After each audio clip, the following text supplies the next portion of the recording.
And what would happen to Israel if they don't defeat Hamas after 7 months of this war, if in the end Hamas isn't completely eradicated? Well, my view is, and I think it's a view that a lot of Israeli politicians and others feel, a lot of the Israeli public feel, is that you cannot destroy 80% of Hamas. Joining me now is the author of international bestsellers, The Strange Death of Europe, The Madness of Crowds, and his latest work, The War on the West, Douglas Murray. But let's stick with the Biden White House, their incoherent and inconsistent decision-making. Douglas, you've written about this, about how the president says something that's very sound 1 minute, and the next day he does something that's completely at odds with that. You talked about the wise words he said last week about Israel, and then within hours he was attempting to prevent Israel's victory in Gaza by withholding arms shipments. How do you explain this erratic behaviour? Well, it's very strange. I mean, the best interpretation of it is that for some time, and you and I have discussed this before, Rita, for some time the president has talked a bit of one talk and acted in another way.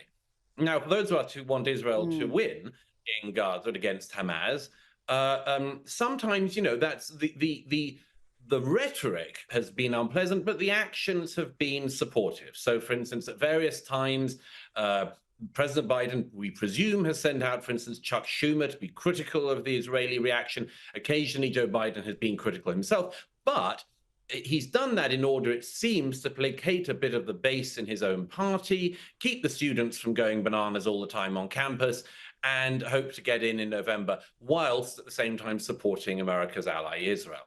The thing that was different this past week has been that it flipped exactly the other way around. The rhetoric from the president on the day was very good, very supportive, all about standing by our allies and all that sort of thing. And then in the evening, he stopped the delivery of arms supplies to Israel. Now, that is a very serious development, because a lot of the sort of the talk, the chaff of the media cycle, particularly in America, you know, is performative. It's for the base. It's for a certain bit of the base. It's for the 3 or 4 people watching some of the smaller left-wing networks. But the really difficult thing here, as I say, is that he actually did something which he had always said he wouldn't do. He's always held himself out as a great ally of Israel in its fight for survival and its fight for victory over its enemies. And here he is in charge in the White House, withholding arms at a time when Israel is pretty close to victory against Hamas. How you can say you're an ally and you're with someone till the bitter end, only to drop out at about last orders, I just do not know. And that's what worries me, because as we know, actions are more important than words, and he has flipped that dynamic. And what would happen to Israel if they don't defeat Hamas after 7 months of this war, if in the end Hamas isn't completely eradicated?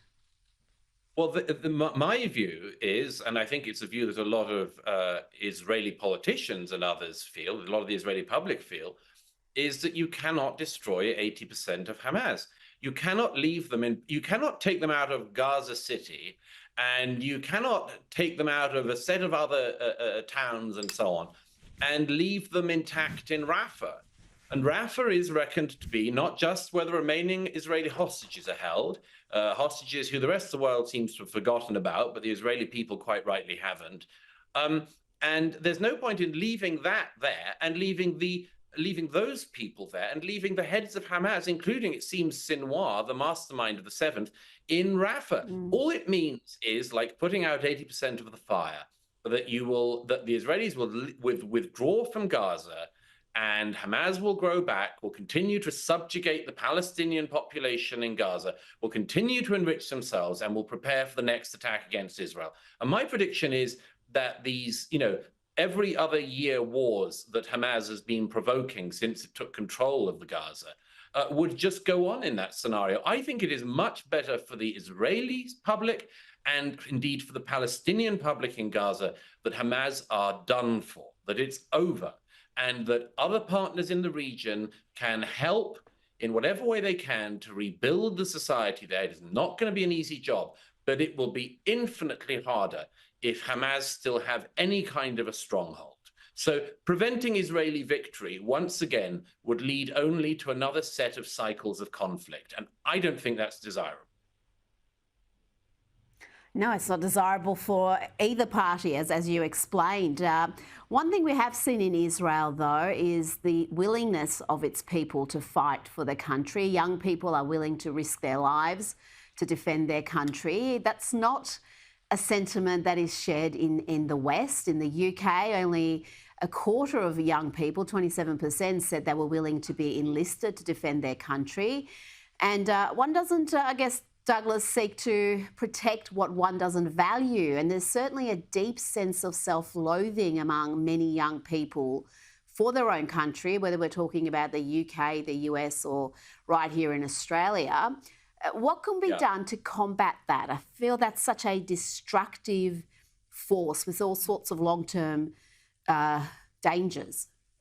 Well, it has huge long-term dangers. And I spoke a bit when I was in Australia recently. But I mean, the recent referendum in Australia was a very, very important blow to the people who would like to make all people in Western democracies, only in Western democracies, feel utterly wretched about everything about us, to make everybody in the majority feel that we're usurpers and colonizers and genocidists and all of these other outrageous claims, always claims made against the most free and the most fair societies on earth. But this has been done for more than a generation now. You tell young Australians that they have no right to the land. You tell young Americans that they're just there because they usurped the native peoples. You tell Europeans, even when they are the native peoples, that although they are the native peoples, they should be themselves usurped. Go on and on like that. And of course, you're going to have a lot of young people who think, well, why on earth would I risk my life for a country I've been told is rotten from the beginning? I think we need to turn this whole thing around, and I think it can be turned around. The young Israelis have shown it can be turned around. They've shown that when it really comes to brutal reality in your face, you can stand up and fight. And the young Israelis have. I hope that it never comes to that for young Australians and Americans and Canadians and British and Europeans. But if it did, that we would be tested. And I think a lot of people would fail that test because they've been taught to fail that test. Immigration, it's a big issue in Australia. We're seeing record numbers of migrants coming in, despite polls showing the majority of Australians want to see immigration numbers drop. And that is also the overwhelming sentiment across Europe, with a recent poll taken in March and April this year showing great opposition to not only illegal immigration, but also the current volume of migrants coming into Europe. More than 70% said their country takes in too many migrants, and that includes countries as diverse as Sweden to Spain to Austria. The Greeks are the most opposed to their migration numbers. 90% there say that country takes too many. And yet, Douglas, the will of the majority seems to be completely ignored, whether it's Australia or Europe. When it comes to migration policy, majority opinion doesn't seem to matter much.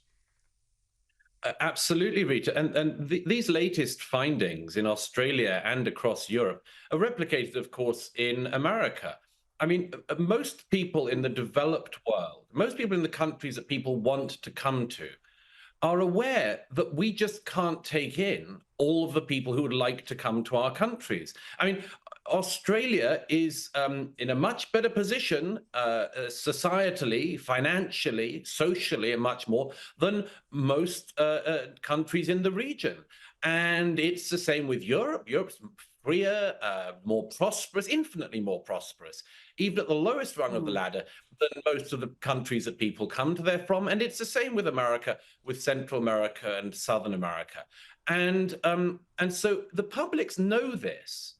But the political response, as you just referred to, seems to always be, whoever you have in power, more of the same. I mean, there are occasionally prime ministers and presidents who are able to slow down the flow. But even then, it's to a barely manageable level. And what these political leaders don't realize is that the public know more than them.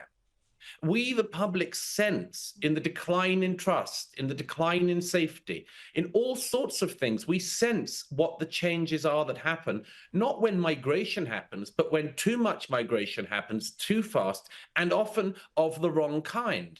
And I think, this is the big challenge of the 21st century. And so far, we haven't really thrown up politicians capable of dealing with it.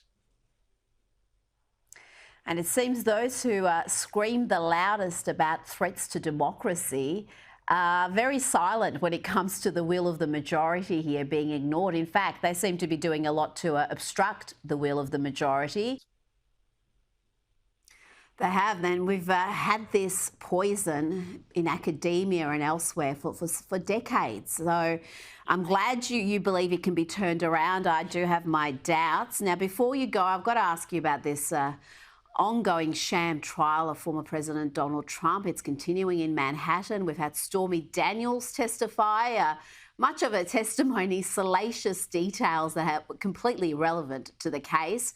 We've had serial perjurer Michael Cohen on the stand, and it seems everyone is resigned to the fact that this is some sort of a show trial. It's a political case as much as anything. Former federal prosecutor Andrew C. McCarthy wrote in the New York Post that New Yorkers should be outraged at the mockery District Attorney Alvin Bragg is making of the state's legal system as the entire country looks on. Douglas, the entire country is looking on.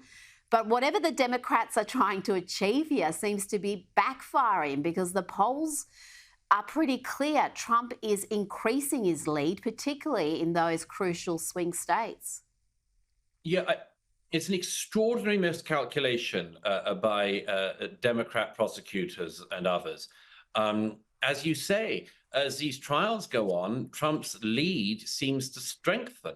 Some people outside America might wonder why that is, and I think it's a couple of things. One is a lot of Americans have had bad experiences with the justice system, and so the idea that the justice system can be in some way rigged is a claim that they're sort of open to in a way that I think in Australia and Britain we sort of wouldn't be.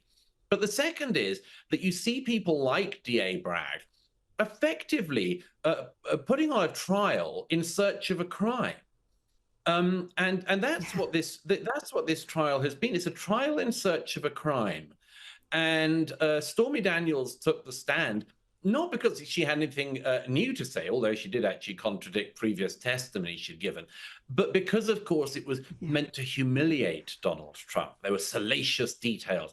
And, frankly, I mean, most people would be humiliated to hear even these allegations made against him, or against themselves. Trump, as ever, amazingly, sort of has this ability to brush it off.